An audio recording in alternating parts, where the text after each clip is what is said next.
moteris pradeda santykius su 10 metų jaunesniu vyru ir turi dar 4 metų dukrą, kuri neaišku kaip reaguos, nu tai iš tikrųjų iššūkių buvo. Jeigu tu ją myli, tai turi kurti santykius su vaiku. Tas yra iš tikrųjų labai svarbu. Man didžiausia buvo baimė, žinot kokia, niekad nepušint, kad dabar turi jį ar ją mylėti ir dabar kitaip nebus. Tai toks bukas. Aš dabar noriu užduoti Temai tokį drąsų klausimą, kurį aš nežinau, kaip tu atsakysi. Nesenai mes atšventėm vestuves. Kaip tu jautėsi? Nu gerai, o dabar nauja sesė. Kaip tau nauja sesė?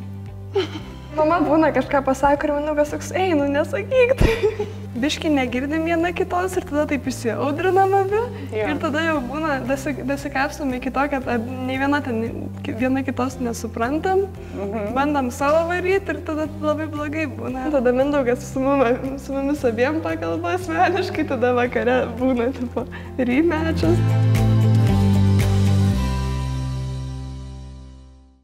Sveiki atvykę į mūsų podcastą. Šiandien podcastas bus labai ypatingas, nes dalyvaus Ema arba Emanuelė. Emanuelė yra 15 metų ir jinai yra, aš taip nuoširdžiai pasakysiu, man pati fainiausia 15 metų paauglė, kokią aš esu sutikus. Tai va, tai ar tu atstovėsi šiandien? Bus matyt. Laikas nusakys. O iš tikrųjų, tai mes to įsivažiuosim, bet priežastis, dėl ko mes susitikom šiandien visi, yra ta, kad man labai patinka kurti santykius, santykiai mano aistra, čia yra mano šeima ir mes visi dedam pastangas, kad tie santykiai išdėtų, kad jie būtų faini, gyvi ir šiandien pasidalinsim, kaip mums sekasi tryse, kurti santykiai tryse. Jo, ypatingai, kai pas mus tokia netradicinė situacija, sakyčiau. Gerai, tai tu apibūdink šeimą mūsų. Kokia mūsų šeima ir kokia mūsų situacija? Mama ištekėjo prieš 3 mėnesius. Pradės nuo šitą. Jo, bet jūs susipažinot, kai man buvo gal kokie 4, ne? 11 metai jau. Kai mes su Mindaugu susipažinom, Emai buvo 4 metai ir mes su Mindaugu jau 11, toj bus turbūt 12 metų kartu. Ir Emai teko integruotis, kažkaip priimti Mindaugą. Jiem reikėjo sukurti kažkokius santykius. Dabar Ema turi sesę 4 metų.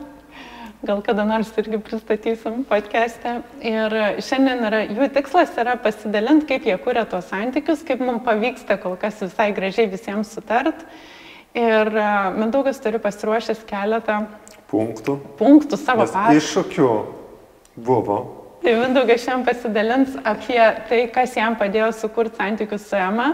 Ema galės pareflektuoti arba pati pasakyti, kaip jinai mato, man irgi įdomu bus paklausyti. Bus įdomu paklausyti, ar tu jautėjai jo pastangas, ar tau tas tiko, ar nepatiko. Tai mes prašysim Emos keliauti su mumis į praeitį ir tiesiog labai nuoširdžiai pasakyti, kaip mums sekasi šitoj visai situacijai. Aš atsimenu, kai mes su Emos tėčiu nusprendėm, kad mums nebesiseka ir kad mes norim eiti skirtingais keliais.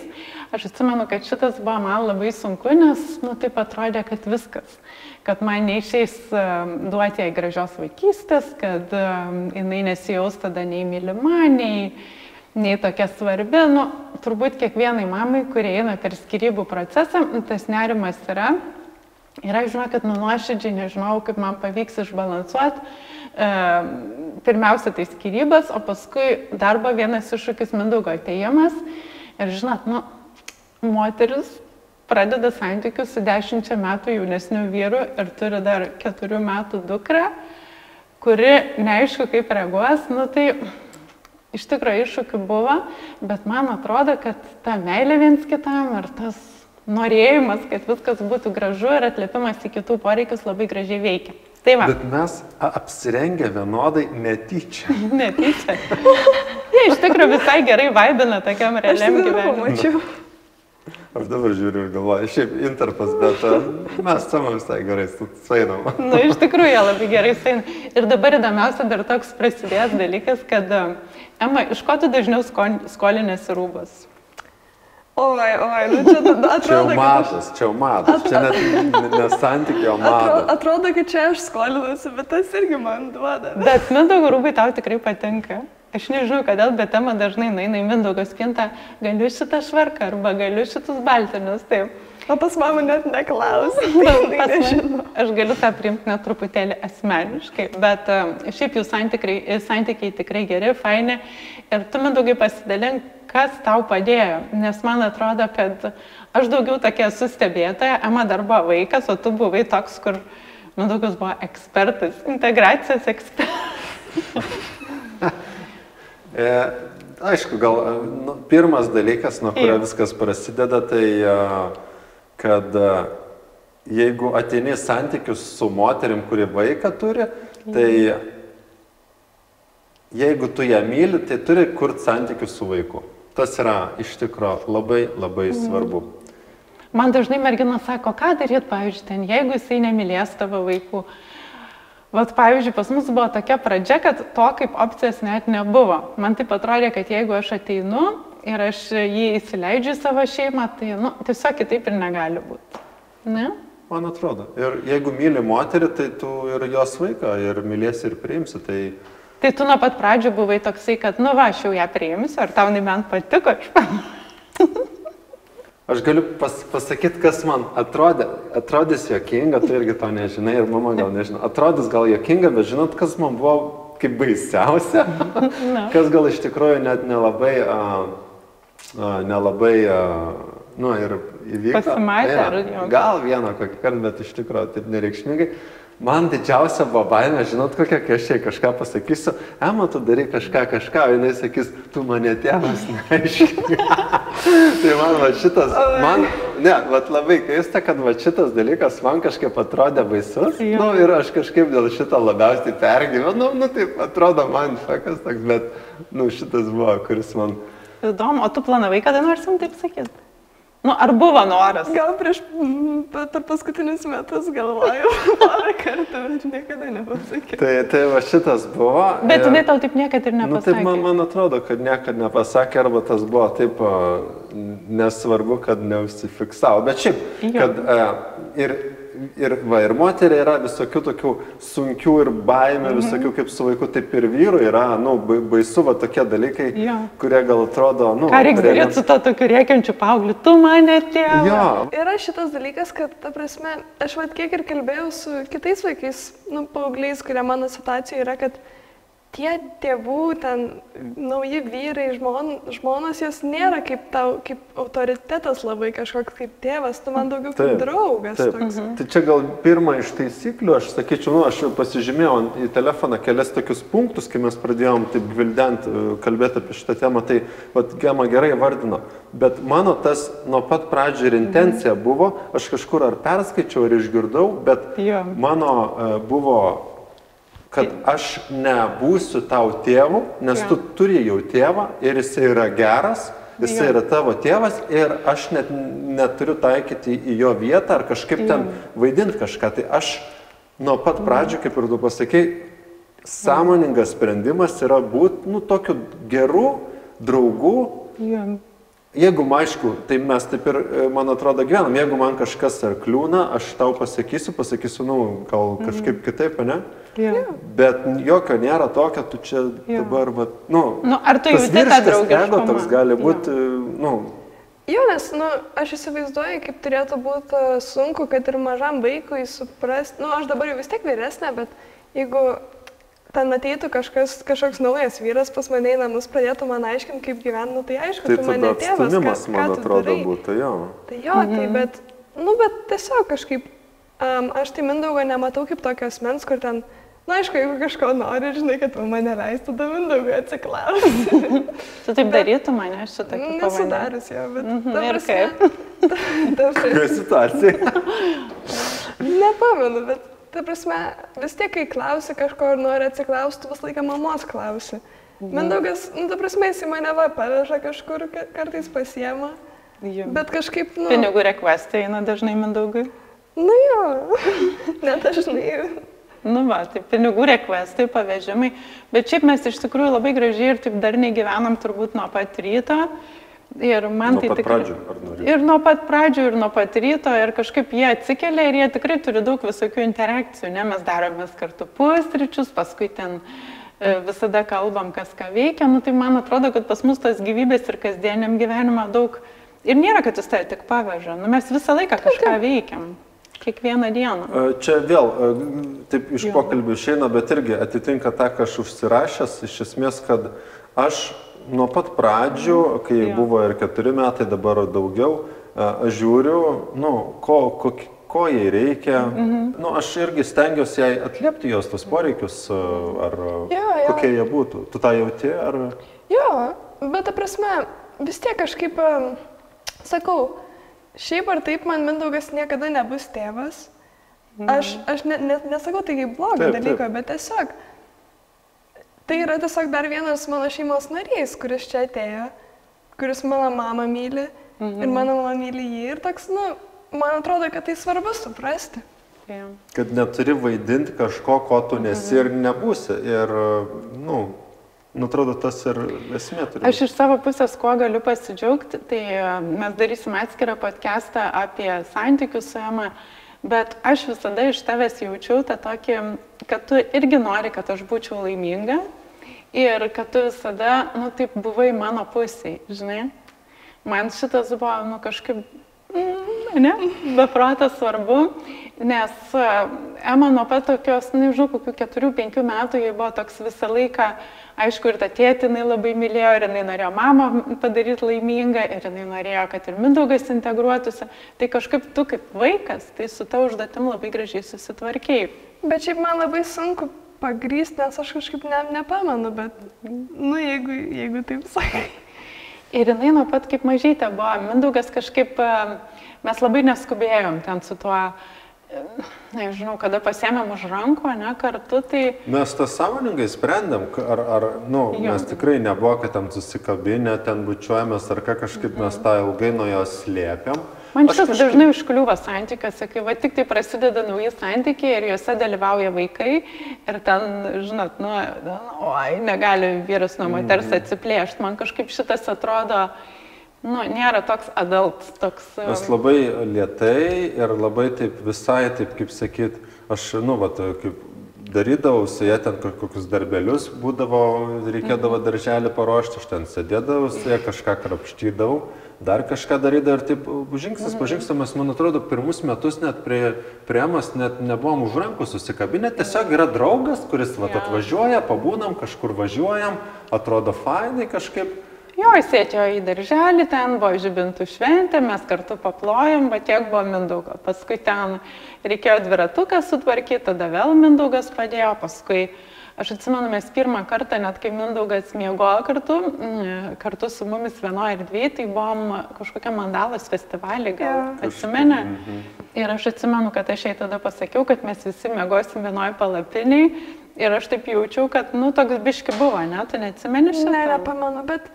Iš kitos pusės aš dar labai mažytė buvau, man dar buvo sunkiai suvokiama tas visas dalykas, tai, aš šiaip sakau žmonėm, kurie gal, ne 4 metų vaikas, bet pavyzdžiui, kokių 10-12, tai, taip. Jo, bet...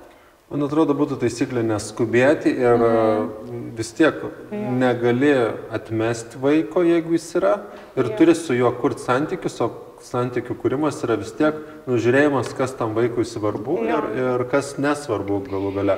Mes labai daug vietos palikdavom Emai tam santykiu, taip. Kaip jinai nori, jo niekad, tas irgi svarbus, niekad nepušint, kad dabar turi jį ar ją mylėti ir dabar kitaip nebus. Tai toks bukas santykių kūrimas iš tikrųjų. Ir iš mamų aš irgi taip pastebiu dažnai, kai ten moteris sako, aš jai aiškinu, kad man taip svarbu, kad jinai priimtų tą tėtį. Man atrodo, kad jo reikia labai duoti laiko, iš to vaiko per daug nieko nenorėt ir kažkaip, taip leisti jai, aš taip įsivaizduoju kaip kokios stygos, kad visos tas stygos jos turi kažkaip pradėti groti kartu, bet ar ten per pirmus metus, tai nežinau. Ir Mindaugas taip moka neforsuotą, dalykų. Tu sutinki, kad jis moka taip slow? Jo. Kita taisyklė, aš sakyčiau, irgi neprimta asmeniškai, jeigu bus kažkokių tokių emocinių. Ir vieną kartą buvo, aš atsimenu, bet tik vieną, man atrodo, ir buvo, kad mes nuėjom pasimti jos iš darželio ir kažkas Emai buvo pasakęs, kad ten patėvis kažkas į tą pusę. Ir jai buvo, neatsimeni. Ir jai buvo kažkaip, jinai ten, kad mes kartu atėjom, mane pamatė, kažkaip pabėgo, pradėjo rėkti ir kažkaip, nu, gal ir ne faina, bet aš kažkaip asmeniškai nepriėmiau, jinai ten kažkaip, mes dar draugės vaiką turėjom paimti, tai aš su to berniuku ėjau, jūs ėjot gale ir kažkaip jūs ten kalbėjotės. Taip. Rūta kažkaip gal vis tiek su to vaiko emocijom jos... Atsimeni tą? Atsimenu truputį, bet jo, pas Mindaugą dar šitas toks tikrai labai didelis pliusas, aš tikrai lenkiu prie šitą galvą, jisai kažkaip moka nepriimti asmeniškai. Tai net jeigu kažkas įvyko, jisai kažkaip nenueis iš paskos į tą mažą vaiką, kad oi, mane atstumė ar dar ką nors, jisai kažkaip vis tiek stovės, lauks, prabus. Ir tada ta mergaitė ten praeis savo pasipriešimo etapą ir jinai pati paskui ateis kažkaip.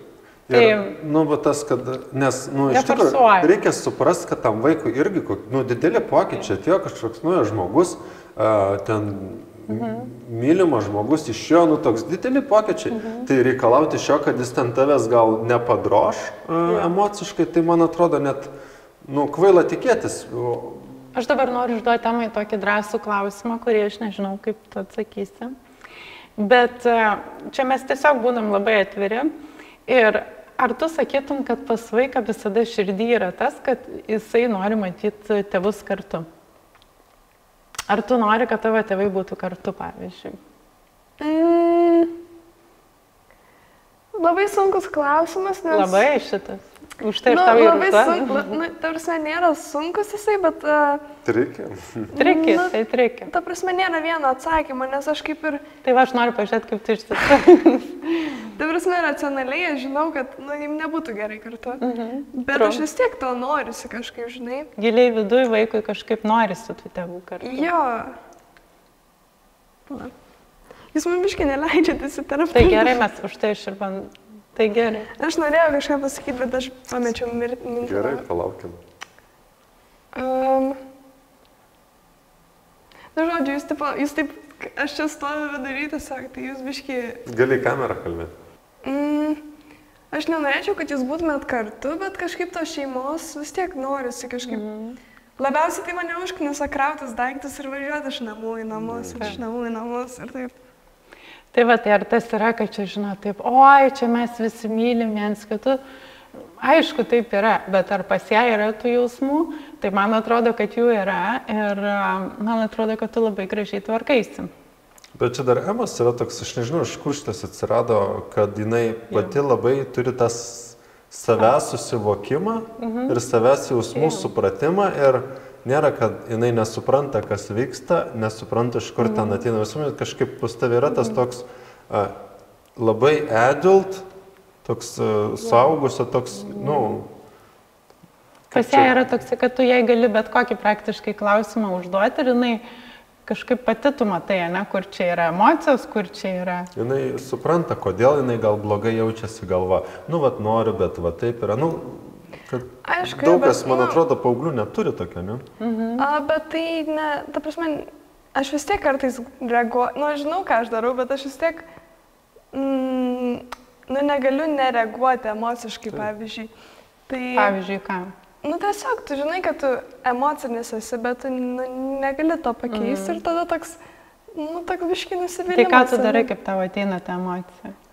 Aš nežinau, bet, ta prasme, dalykas su emocijom yra tas, kad jos, nėra racionalios dažniausiai.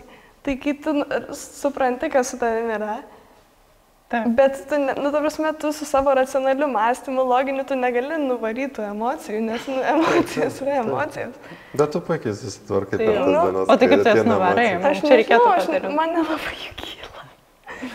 Bet, tai man dažniausiai kas sukyla iš tos temos, kad ten kraunėsi daiktus arba kažką pamiršti ir tada taip, vėl dabar reikės eiti arba ten vežtis kažką. Dabar aš tau dar turiu vieną klausimą. Nesenai mes atšventėm vestuves, ar ne, prieš 3 mėnesius. Tai aš noriu paklausti, ar tau viskas okei buvo su tuo, ar tu, kaip tu jauteisi? Pamenu, buvo momentų, kai buvo taip tipo, dabar tikra. Viskas dabar tikra, bet tada aš tokia, o tai kada nebuvo tikra, ta prasme, dabar tas ten kažkoks ale titulas, dabar tavo pakeis kažką, nu nepakeis vis tiek, čia yra kartu ir buvo kartu ir bus kartu turbūt. Tai kažkaip aš, nu taip... Ema man kartais dabar numeta, klausyk, ką tavo vyras sako, ir aš tada prisimenu, kad mes Mindaugu apsivedėm. Tai jo, tai va, tai, nu toks aišku buvo, kad toks... Pamastymų. Nu jo, toks biški buvo, bet kažkaip... Visai gerai, ne? Nežinau, jo. Aš jau biški nesitikėjau, bet kažkaip man pasisekė susi... Na gerai, o dabar nauja sesė. Kaip tau nauja sesė? Nu negalėjus nemylėt, bet blemba užknisa kartais. Tai va taip ir gyvenam. Daugiau mažiau tokia ir yra turbūt mūsų ta realybė. Bet iš tikrųjų, aš šiai dienai galiu labai pasidžiaugti, bet man atrodo, kad mes visi darom tokį pakankamai didelį darbą, kad būtų taip, kaip yra, ne? Visi kažkaip... Nu, va, Mindaugas stengiasi per daug nereaguoti, nesitikė tam tapti tėčiu per vieną dieną. Ema irgi žino, kad jinai turi atlikti savo darbą, ne kad tie santykiai būtų gražus. Aš irgi ten stengiuosi jai neužmest kažkokios kaltės įsipareigojimų. Tai man atrodo, kad tie santykiai faini, tai ir yra tas budrumas toks, ne? Man atrodo, kad labai priklauso dar ir nuo vaiko. Nes, nu, aš pati nežinau, kiek čia tiesa, bet man visada mama sakydavo, kad aš labai priemu pokyčius pakankamai greitai. Nu, aš tam biškai pazyziu kartais, nepatinka man, bet, nu, taip, yra kaip yra ir toliau gyvenimas. Labai geras jo šitas pastebėjimas, kad labai dar nuo vaiko priklausom. Nes... Mes buvom dabar Londone ir Emos buvo... Londone buvom truputėlį anksčiau ir jos buvo didysis noras nueiti čiuožyklą. Mes žiemą buvom, aplink dviese skridom, jo, ir buvo toks didelis noras jos nueiti čiuožyklą. Ta laukinė tokia, kur eglutės būna. Ir mes nuėjome tą čiuožyklą ir jau buvom, nu, tikrai pakankamai pavargę, ten tas parkas toks didelis buvo.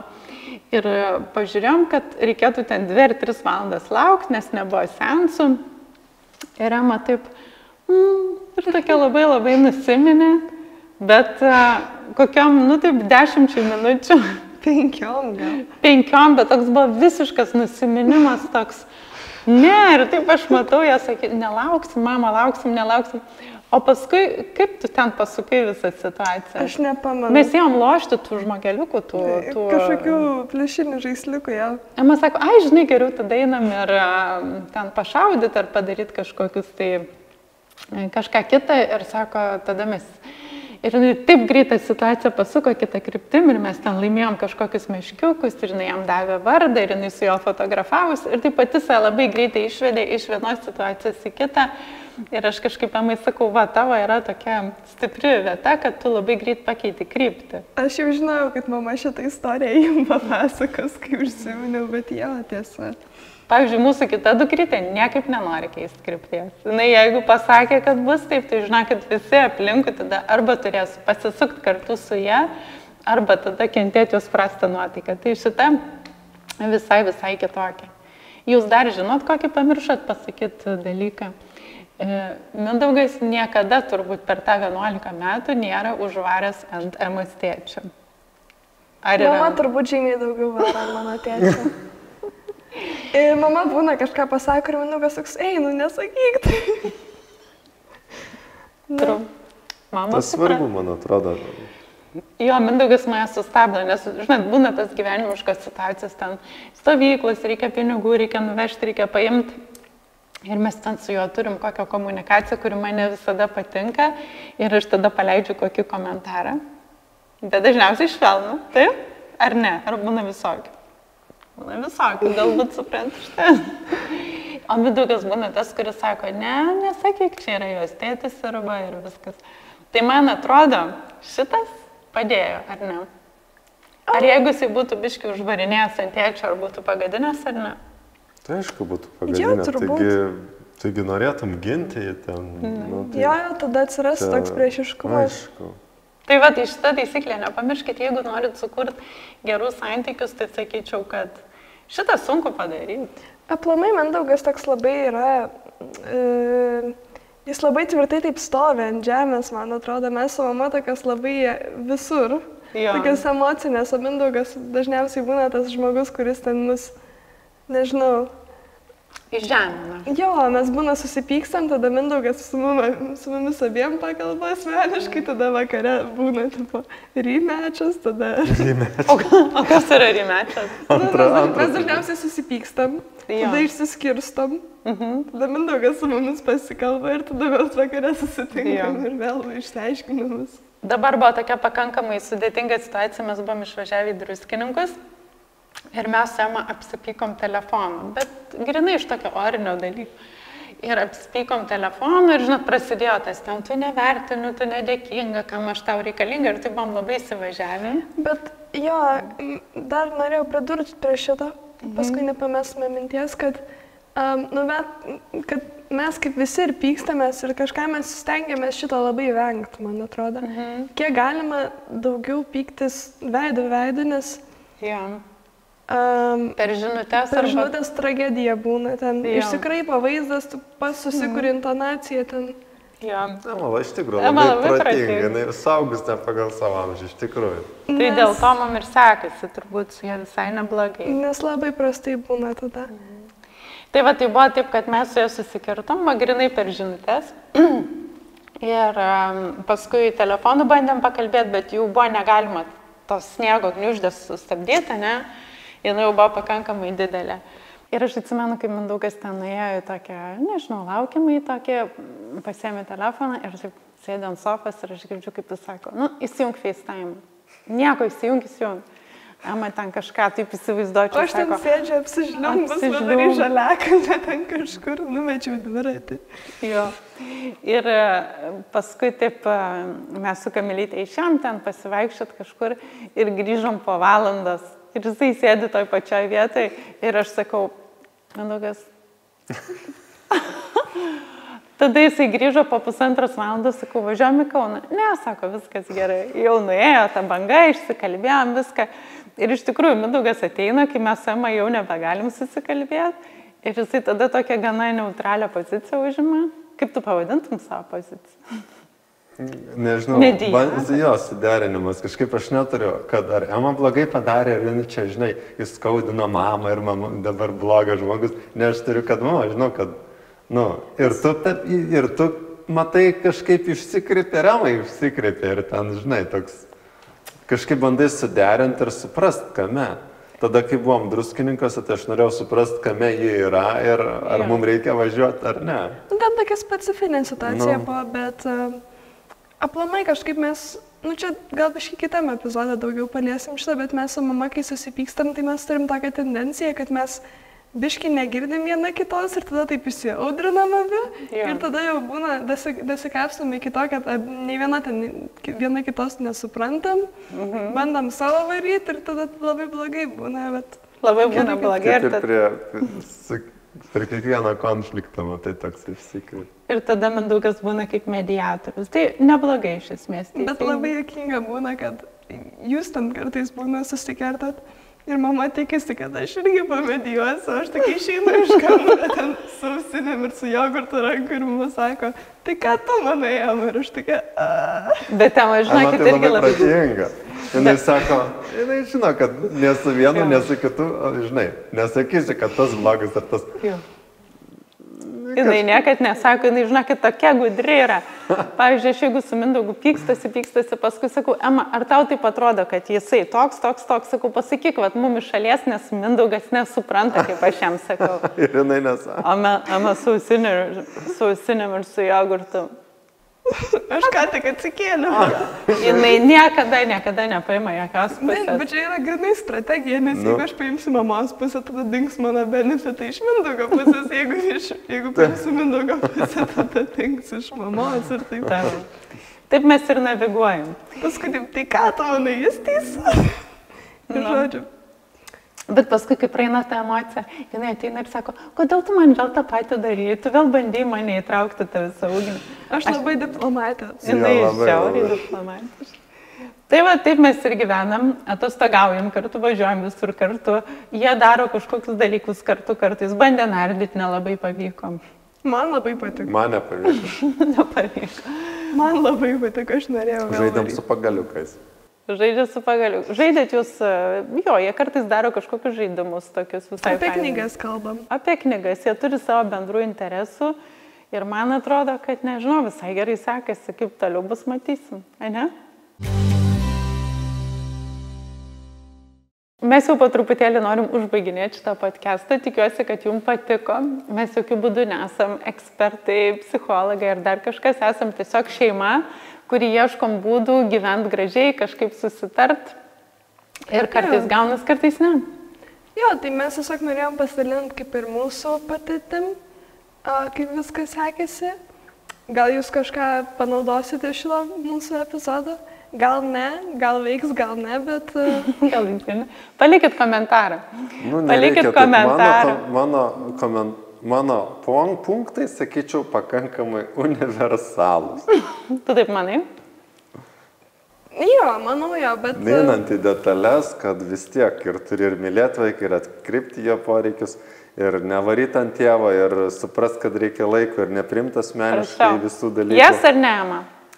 Jas, bet visi vaikai yra skirtingi. Tas irgi yra. Vieniem, matai, sunkiau bus, kitiem lengviau, kiti va pokyčiam lengviau pasiduoda, kiti ne. Ir man atrodo, dar kiekvienoje šeimoje, žinau, tokia dėkinga situacija, galima apie tai išnekėti, tai šiandien ir šnekam, bet gyvenimas toks dinamiškas, kad viskas gali bet kada pasikeisti. Ir nežinau, šiandien pakalbėjom, kaip gerai sekasi, o gal kitą kartą kalbėsim apie sudėtingesnius dalykus. Tai palikit komentarą, ar jums patiko. Parašykit, ką nors Emai. Aš skaitysiu. Skaitys. Labai smagu, kad tu sudalyvavai, kad atėjai. Ir pasimatysim turbūt mūsų kitame epizode, nes mes dar planuojam šiandien rašyti vieną. Dar vieną planuojame rašyti kartu. Su mama, jo. Mama bus mano. Kaip kurt santykius su paauglio dukra. Kažką tokio. Kažką panašaus. Nematomos taisyklės. O dabar atsisveikinam ir labai ačiū, kad buvot kartu. Aite.